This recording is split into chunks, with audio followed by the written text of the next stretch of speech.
신학원에서는 이 세 가지를 공부하는 거예요.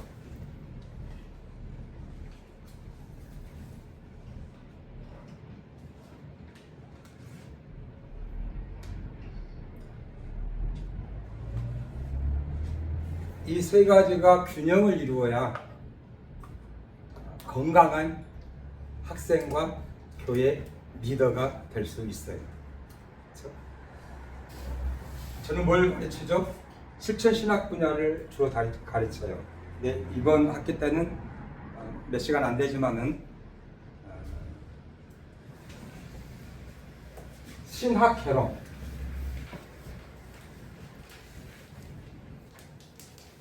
신학 개론에서는 첫 번째 신학 4년 혹은 7년 동안 또 그 이상으로 닥터 과정까지 하면 10년이 넘죠. 그 기간 동안에 대관들은 무엇을 배우는가를 첫 수업에서부터 알아야 돼요. 그렇죠? 그래야 개인적으로 공부할 수도 있고 끝을 알게 되는 거죠. 그렇죠? 네. 무엇을 배우는가? 두 번째, 학문을 하는 방법을 배우는 거예요. 학문하는 방법. 그렇죠? 신학을 다 마치고 난 다음부터는 본인 스스로 신학을 공부할 수 있어야 돼요. 그러니까 공부하는 방법을 가르치는 거예요. 오늘 이 부분 잠깐 제가 터치를 할게요. 학문은 그 지식이요, 지식. 신학교에서는 많은 지식을 본인들이 습득해야 돼요. 학문. 제가 이번 앞 시간에 말씀드렸죠. 지금 정보가 나와야 되는데 사학론을 공부를 해야 돼요. 자, 예를 들어서 선교 역사, 그렇죠? 그렇죠? 선교학 개론. 네. 예를 들어서 올림픽을 잘 치르고 싶다. 올림픽 사, 그렇죠? 한국을 잘 알고 싶다. 한국사. 아무튼 서점에 가서 혹은 어디에서나 사자 있으면 무조건 그 책을 집에 가져가야 돼요. 그래서 학문을 하는 거예요. 학자, 론자, 신학개론, 구약개론. 신학의 전체적인 아웃라인을 잡는다는 얘기죠. 개론이라는 얘기는. 그렇죠? 그래서 사학론을 공부를 하는 거예요. 본인 스스로. 이렇게 책이 있으면. 미국 알고 싶어요. 뭐 해야 될까요? 미국 역사. 좋아요. 역사. 네. 그리고 장로교가 어떻게 된지 알고 싶잖아요. 그러면 한국 기독교 장로 역사도 하고, 그 다음에 세계 장로교 역사. 네. 역사를 공부하는 이유가 뭐예요? 역사는 지나온 길이죠. 이미 지나온 현재가 우리가 여기 있고, 근데 현재도 과거예요. 그렇죠? 방금 제 얘기했어요. 현재 얘기했는데 이미 과거예요.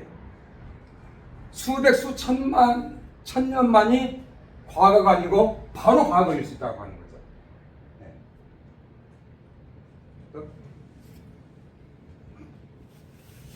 끊임없이 사에 대한 연구를. 사를 모르면요, 딴소리 하게 돼요. 학론을 모르면. 자, 한번 제가 말씀드려 볼게요.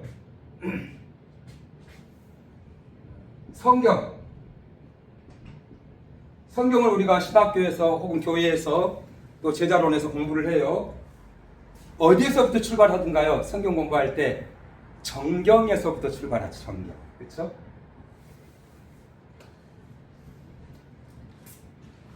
(66권에서) 출발해요. 그렇죠? 66권. 그래서 창세기부터 요한계시록까지 공부를 해요. 근데 저는 신학생들에게 또 리더분들에게 부탁드리고 싶은 말씀은,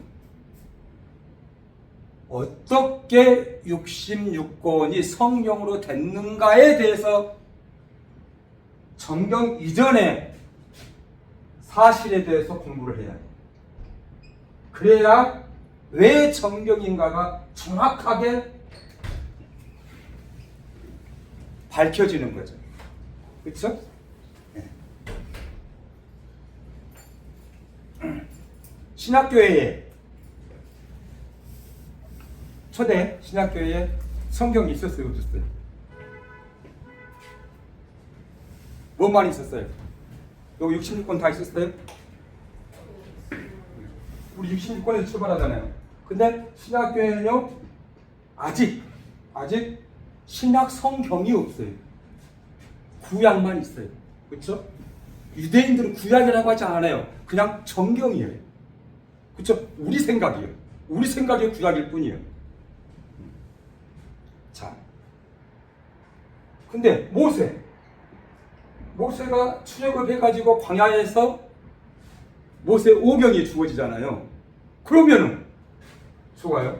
성경이 아니면 우리 막 죽어버리잖아요, 그렇죠? 그럼 모세 이전의 사람들은 성경 구약 있었어요, 없었어요? 신약 있었어요, 없었어요? 없었어요. 그럼 쭉 올라갑시다. 어디까지? 아담까지 올라가요. 성경 있었어요, 없었어요? 우리가 목숨처럼 귀하게 여기는 성경 없어. 그러면 아담은 어떻게 사는 거예요, 대관절? 이게 공부하는 거예요. 아셨죠? 네, 그러니까 계속 파고 들어가는 거예요. 계속 파고 들어가는 거. 그 작업을 끊임없이 하고 끊임없이 질문해서 AI한테 챗GPT한테 물어보는 거예요. 아셨죠? 그럼 질문할 수 있잖아요. 아담은 어떤 성경을 가지고 있었나? 그러면 챗GPT가 나한테 설명할 수 있어요. 아, 그때는 성경이 없었고 이렇고 이렇다라고 방금 성경사님 말씀하신 것처럼 그렇게 답을 줄 수가 있어요. 다시 말씀드리면 계속 질문에 들어가는 거예요. 평신도님들은 이 66권에서부터 출발한다니까요. 이것 가지고는 부족하다는 거예요. 그러면 진실을 밝히 드러낼 수가 없다는 거예요. 자, 성경 갖고 말씀드렸죠. 예배 갖고 한번 해볼게요. 예배하고 공부하는 방법. 공부하는 스터디를 어떻게 할 건가에 대한 문제거든요. 예배. 평신도님들은 예배학 공부할 때 어디서부터 출발해요? 태명부 300년 전 영국에서 예배학 발전해가지고 된 것에서부터 그리고 현재 예배 순서에서 출발하죠. 그렇죠? 그 이전 것은 별로 질문 안 해요. 예배는 그냥 이렇게 쭉쭉쭉 한다 해요. 근데 교회 리더나 신학생들은 이거 가지고는 안 돼요. 자, 그럼 올라가 볼게요. 한번 올라가 볼게요. 깊이 들어가 볼게요. 찬송가와 예배 순서들이 되게 이제 300년밖에 안 됐어요. 자, 그러면 훌쩍 뛰어넘어가지고 예수님 당시 초대교회는 예배하기 어떠했을까? 그 나름대로의 문화의 옷을 입었겠죠? 지금 문화의 옷을 입은 것을 얘기하는 거죠? 그렇죠? 그러면 이 문화의 옷이 같을까요? 다를까요? 같을 수도 있지만 대부분 다를 수 있어요. 자, 그러면 달랐구나. 그러면 과거예요, 과거. 과거에 대한 지식을, 사를 공부를 했어요. 그러면은 앞으로도 예배 순서가 상당히 바뀔 수 있구나. 미래를 점칠 수 있어요. 과거 학이, 미래 학이, 예?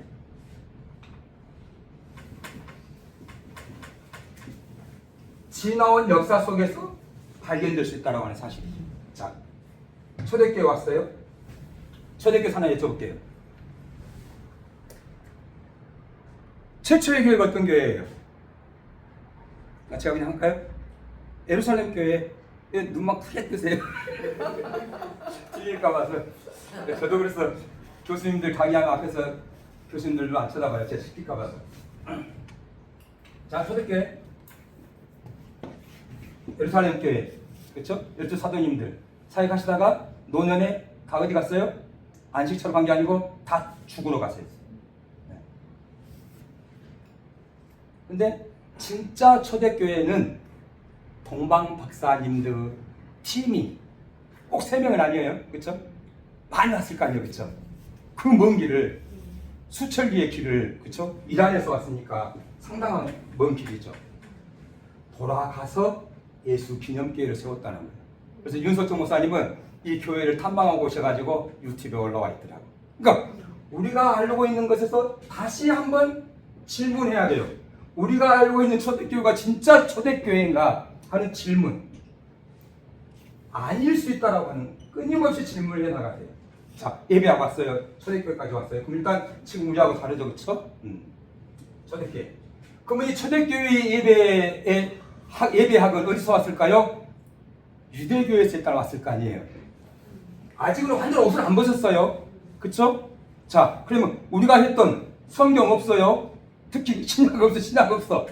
예수님 자체는 계시죠, 그쵸? 그쵸? 그러나 아직 점경은 안 됐어요. 성경으로 완전 편입된 건 아니에요. 예. 이 예배학의 순서들이 왔는데 유대교하고 독립되지 않았어요. 무엇마저도 안식일과 주일마저도 아직 독립이 안 된 거예요.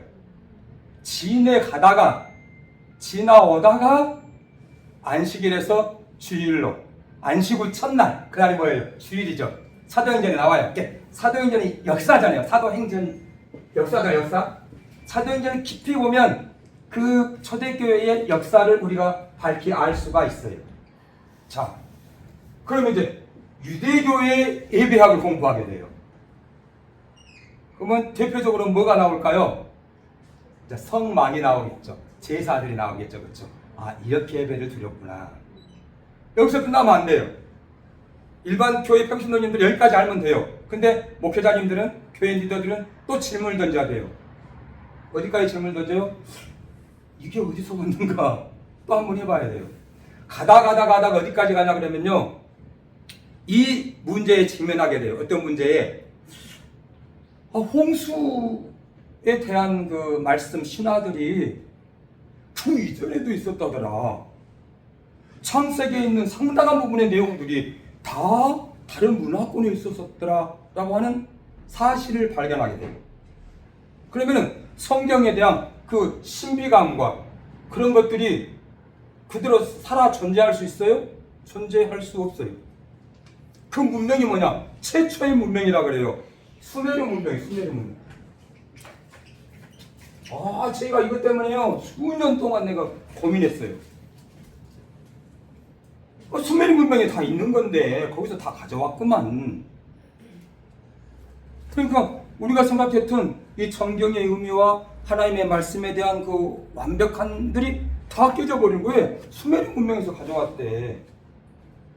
그리고 엄청 골치를 앓았어요. 이게 이제 자유주의 신학이 가는 방향이기도 해요. 학문을 하다 보면 어쩔 수 없이 가게 돼요. 그러다가 어느 날 착 느낌이 왔어요.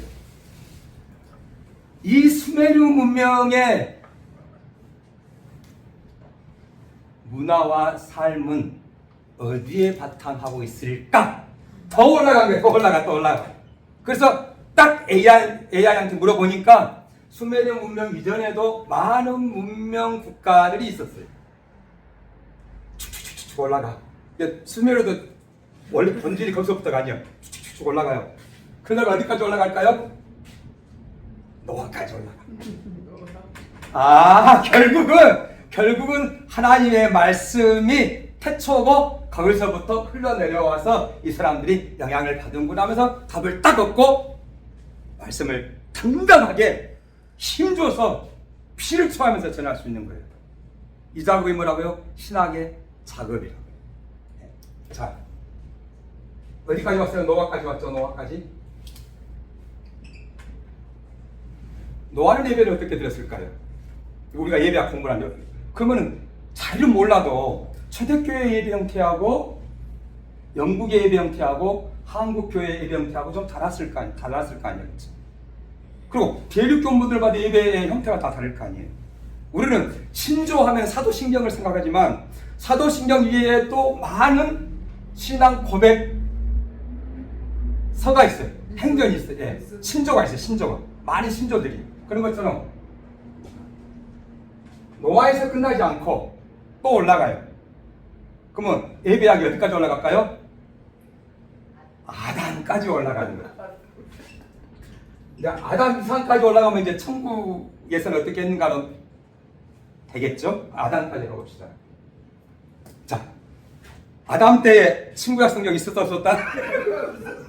정말 제가 물어본 제가 잘못이죠, 그렇죠? 없었단 말이요. 예배 순서 우리가 생각한 것처럼 있었다 없었다? 없었고 달랐을 것이다 하는 생각들을 하게 되는 거죠. 이게 아담이 재짓기 전 상태예요, 그렇죠? 네. 진짜 아담은 어떻게 예배를 드렸을까? 여기에서 답을 찾으면 예배의 본질을, 최고의 핵을 발견할 수 있어요. 네. 그래서 아담 때부터 지금까지 앞으로도 예배의 핵, 예배의 본질이 중요해요. 그 본질은 초대교회든 지금이든 바뀌지 않아요. 영원토록 영원해요. 변질되지 않아요. 딱 핵이에요. 그러면 상상을 해볼 수 있어요. 우리가 성경을 아담 부분에 다시 읽지 않아도 한 가지는 우리가 동의할 수 있어요. 하나님과 동행한 거예요. 그렇죠? 하나님이 직접 말씀하시고. 그러니까 문화에 어차피 모든 아담 위에 모든 사람들은 문화에 옷을 입게 되어 있어요. 아담 자신도 문화에 옷을 입게 되어 있어요. 그렇지만 우리가 생각한 이런 문화의 옷은 아니고 아주 그 하나님께서 지어진 에덴 동산에서, 특별한 동산이에요. 하나님께서 거기서 이렇게 농사도 짓고 이렇게 하겠어요. 거기에서 하나님과 동행했어요. 그리고 하나님과 대화했어요. 하나님이 또 약속을, 언약을 세웠어요. 그러니까 예배란 그냥 하나님과 늘 함께 하는 거예요. 아멘. 그래서 하나님 사랑해요. 하나님 놀라우세요. 하나님 저 이렇게 숨쉬게 지금 감사해요. 네. 무형식적 형식이, 무형식적 문화의 틀을 옷을 입고 있는 거예요. 자, 예배 드리러 오는데 아담이 옷을 입고 왔을까요? 안 입고 왔을까요? 옷을 절대 안 입고, 옷도 없어. 타락하기 전이니까. 원주민들한테 가면은 옷 안 입어요. 옷 입은 사람들이 네, 유목사님 같이 하지. 네. 문화의 옷을 입는 거예요. 자, 그럼 오늘 지금 우리가 옷을 입고 있어요. 그러면 앞으로 수백 년, 수천 년 후에 오늘과 똑같은 옷을 입고 예배를 드릴까요? 제 질문이 잘못된 거죠, 그렇죠? 절대 그럴 이유가 없죠. 그럼 우리는요, 어떤 옷을 입어야 되면 에봇을 입어야 돼요, 최소한. 무슨 말인가 아시겠어요? 무슨 에봇? 제사장들이 입는 옷, 에봇을 입어야 돼요. 차라리 가톨릭 신부님들이 대주교들이 입는, 교황이 입는 옷 정도를 입고 우리가 예배를 사실은 해야 돼요. 그래도 그게 좀 근거가 좀 있는 거예요. 근데 더 올라가면 아담과 똑같이 옷을 안 입고 오는 예배를 드려야 되는 거예요. 네. 자, 여기에서 우리가 신학교에서 지식을 습득하는 건데 뭐가 중요하냐? 문화와 환경과 그런 것들은, 스타일은 중요하지 않다. 늘 바뀔 수 있다. 옷을 입고 할 수도 있고 안 입고 할 수도 있고, 머리를 노랗게 할 수도 있고 빨갛게 할 수도 있고, 전혀 그것은 문제가 안 돼. 뭐가 문제야? 예배의 본질, 하나님과 함께 동행하여서 얘기하고 토킹 어바웃 하면서 나아가고 감사 찬양하느냐? 자, 찬양 좋아. 아담 때 찬양 요거 있어요? 요거 찬양 있었어요? 없었어요? 이거 잘해봐야 300년밖에 안 된다니까요. 그리고 활도 음계가 이렇게 우리 손에 주어진 지가 얼마 안 돼요. 그냥 하늘에 계신 우리 아버지님의 그 평을 받으시오며 이 정도, 그것도 해봐야 중세 정도밖에 안 돼요. 그거 해봐야. 그러면 아담 시대는 자기가 부르고 싶은 대로 노래 부르는 거예요. 그냥 뭐 음계도 없어요. 그냥. 그렇죠? 네. 악기 어때요? 악기를 교회에서 써야 되냐 안 써야 되냐 막 그렇죠. 그렇죠? 그리고 교회에서 복음성가를 해야 되냐 안 해야 되냐. 근데 뭐예요? 현재 이 찬송가의 대부분이 복음성가라고 하는 거예요.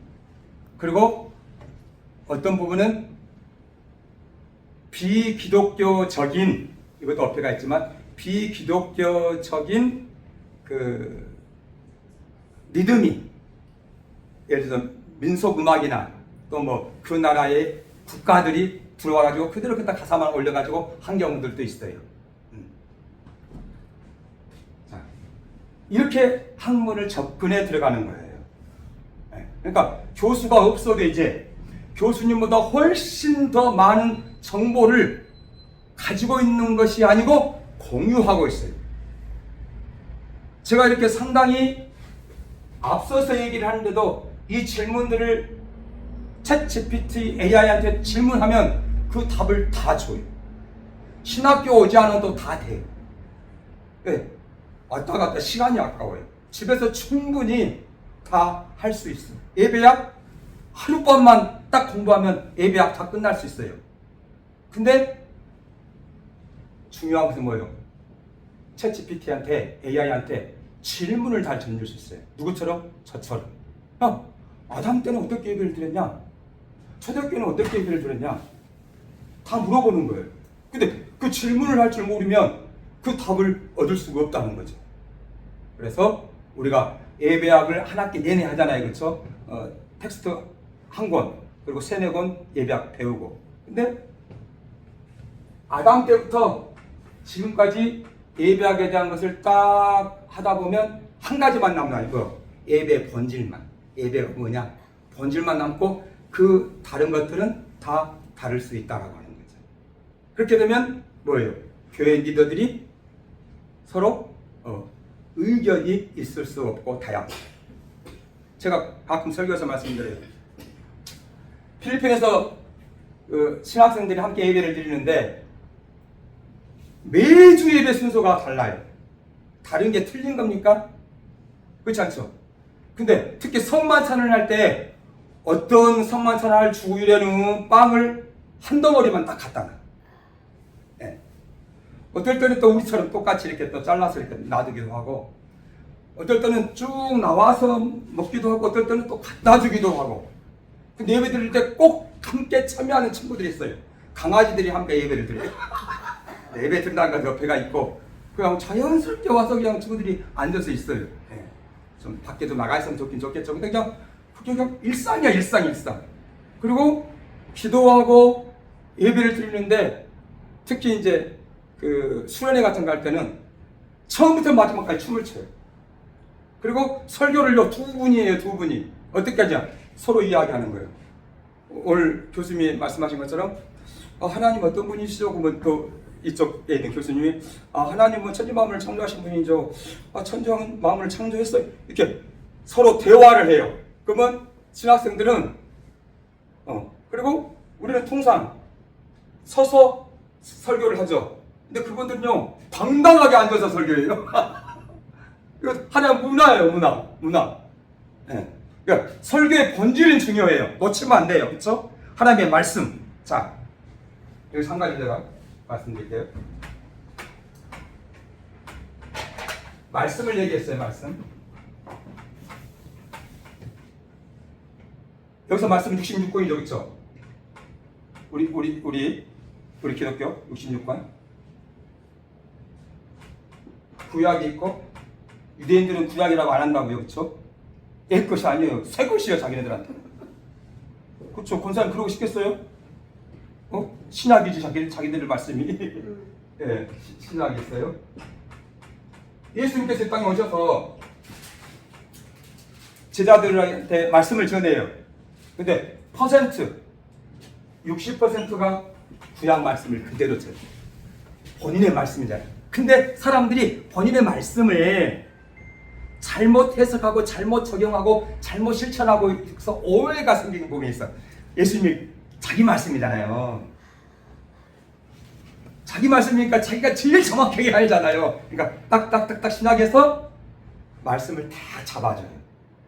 그것이 사람을 낳는 어부가 되겠다 하면서 제자들에게 가르치는 거예요. 그 퍼센트가 60%고, 그 다음에 35%가 비유.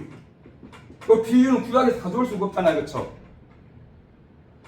이 비유에 대한 말씀을 듣는 사람들은요, 일단 책이 어떻게 생긴지도 몰라요. 문자? 몰라요. 글 몰라요. 아무것도 몰라요. 도무지 몰라요. IQ도 훨씬 우리가 낮을 거예요. 그러니까 비유를 할 수밖에 없어요. 예수님이 비유로 말씀하시는데 듣다가 주석을 막 계속 다 알지는 않잖아요. 물론 그런 부분이 있긴 있어요.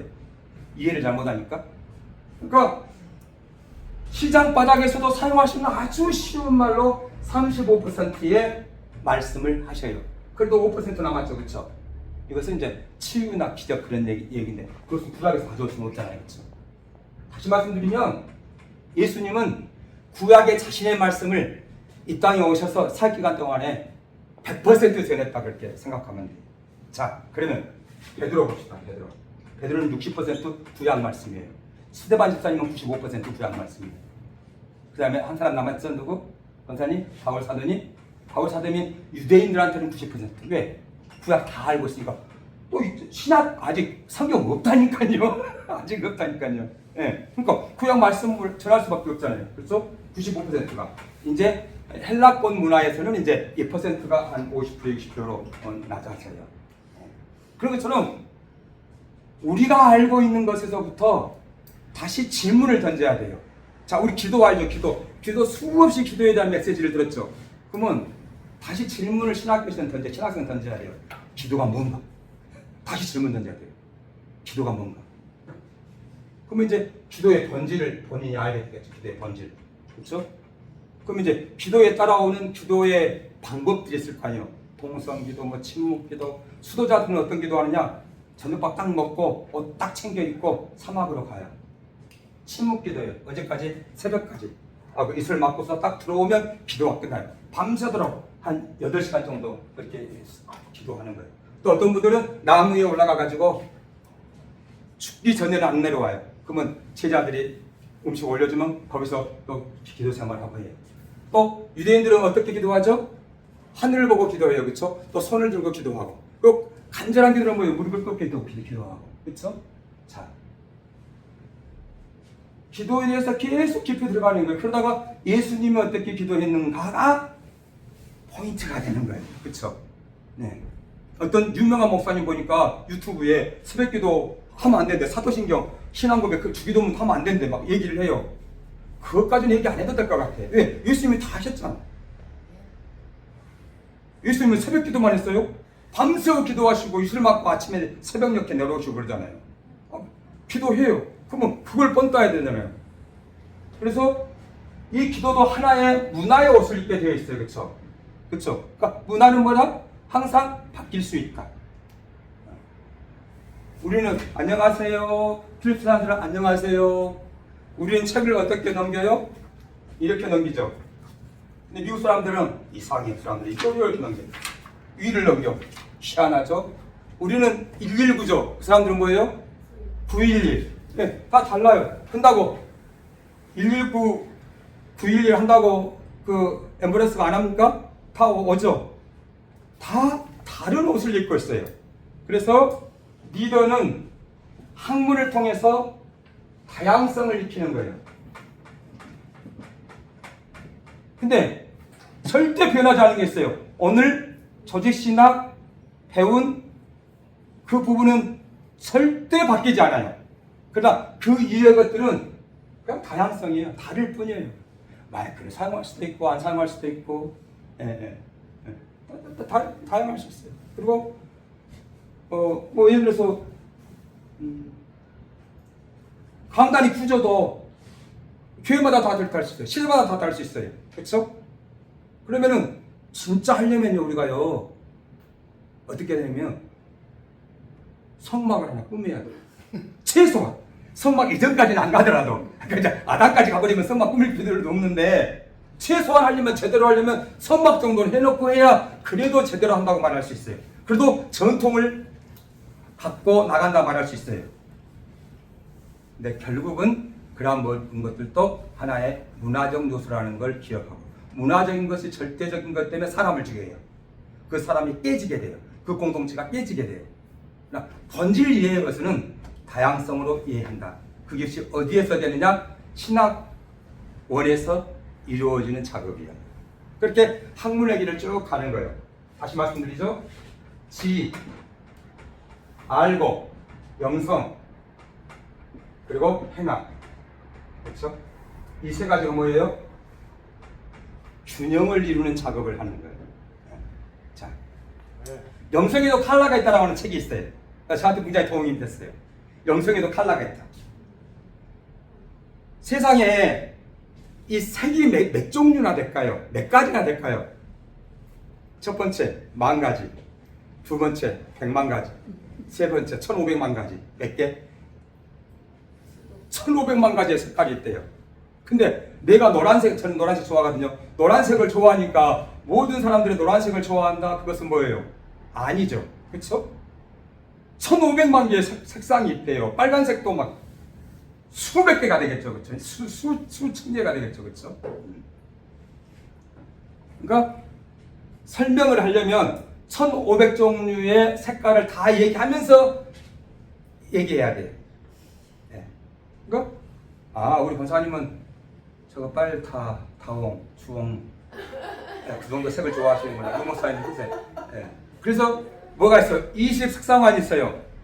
20색상 혹시 아시는 분 있어요?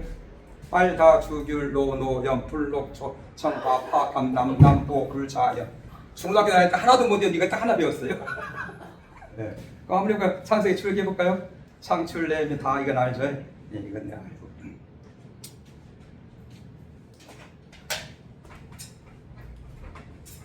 자, 변하지 않는 진리와 다양성을 수용하게 되면 그 믿음은 어떻게 되죠? 모든 사람들을 포용할 수 있죠.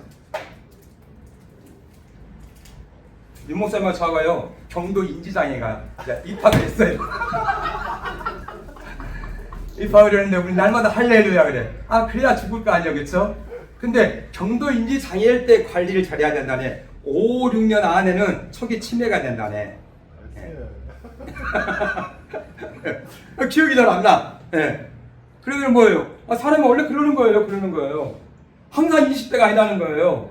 그러니까 사람은 나이를 먹어가면서 변하고 다양해지는구나. 또 인간학에 대한 공부를 하면 인간의 청소년 시절, 장년 시절, 노년 시절 공부하면 노년에 대해서 이해를 못할 게 하나도 없어. 목사님 미워하잖아, 그렇죠? 이게 너무 당연해. 근데 제일 속상하긴 해. 끝내버려야 되겠네. 옛날에는 안 그랬어. 근데 노년에 들어가서 바뀌어 사람이. 희한해. 네. 그러니까 노년에 대한 이해가, 노년층에 대한 학문적 이해가 없으면 목회를 할 수가 없어요. 왜? 도무지 이해가 안 되는 거야. 방금 말해놓고 거짓말 치는 거야. 말 안 했다는 거야. 다 잡아뛰는 거야. 그냥. 약속도 없어. 내가 언제 3시에 약속했냐고. 4시에 약속했지. 다 잡아뛰는 거예요. 근데 저도 그 문 앞에 있다는 거예요. 그러니까 방법이 딱 한 가지뿐이 없어요. 그래서 사도님들이 이해가 돼요. 사도님들이 연세가 들어가면서 영성이 뛰어나서 마지막 다 사랑하게 되구나. 그때서 다양성과 그 모든 것들을 이해하면서 사랑 아니면 답이 없구나 깨닫는 거예요. 물론 믿음이나 칭의로 통해서도 그렇긴 하지만 그렇게 되는 거예요. 그래서 사도님들이 마지막에는 그냥 다 이해하는 거예요. 그냥 다를 수 있다. 그러니까 나하고 같으면 비정상이에요. 일단 남녀도 달라요, 그렇죠? 같으면 비정상이에요. 나도 아침하고 저녁하고 다르잖아요. 오늘하고 내일하고 다르잖아요. 그러니까 1500억의 컬러가 있는 것처럼 다 달라요. 그리고 어제의 아내가 또 내일은 또 다를 수 있어요. 그러니까 이거 달리 방법이 없어요. 제가 왜 이렇게 고민이 많았냐 그러면 저희 집사람하고 저는요 달라도 너무 달라. 실제로 같이 이렇게 이제 결혼을 했는데 한 10가지가 다르더라고. 그래서 10가지, 9가지, 1도 아니지. 100가지가 달라. 1000가지가 달라. 그러다가 한 30년 사니까요 40가지가 달라. 달라. 진짜 희한해. 그래서 어느 날은 제가요 집사람한테 이제 원래 하고 싶은 말이 있는데 그 반대로 얘기를 해봤어요. 그때 반대를 하더라고. 무슨 말인가 알아요? 제가 원래 하고 싶은 얘기가 있었는데 반대로 했다니까. 그러니까 내가 하고 싶어 했던 말을 똑같이 하는 거예요. 이게 잘 이해가 안 되는데. 그렇죠? 그렇게 달라요. 근데 제가 다양성을 이렇게 이제 책도 읽고 이렇게 하면서 달라. 같으면 이상하지. 같으면 죽는 거야. 달라. 밥 먹는 것도 달라. 치약 짜는 것도 달라. 비누 쓰는 방법도 달라. 목소리도 달라. 템포도 달라. 걸어가는 것도 달라. 다 달라. 우리 10,000가지가 달라요.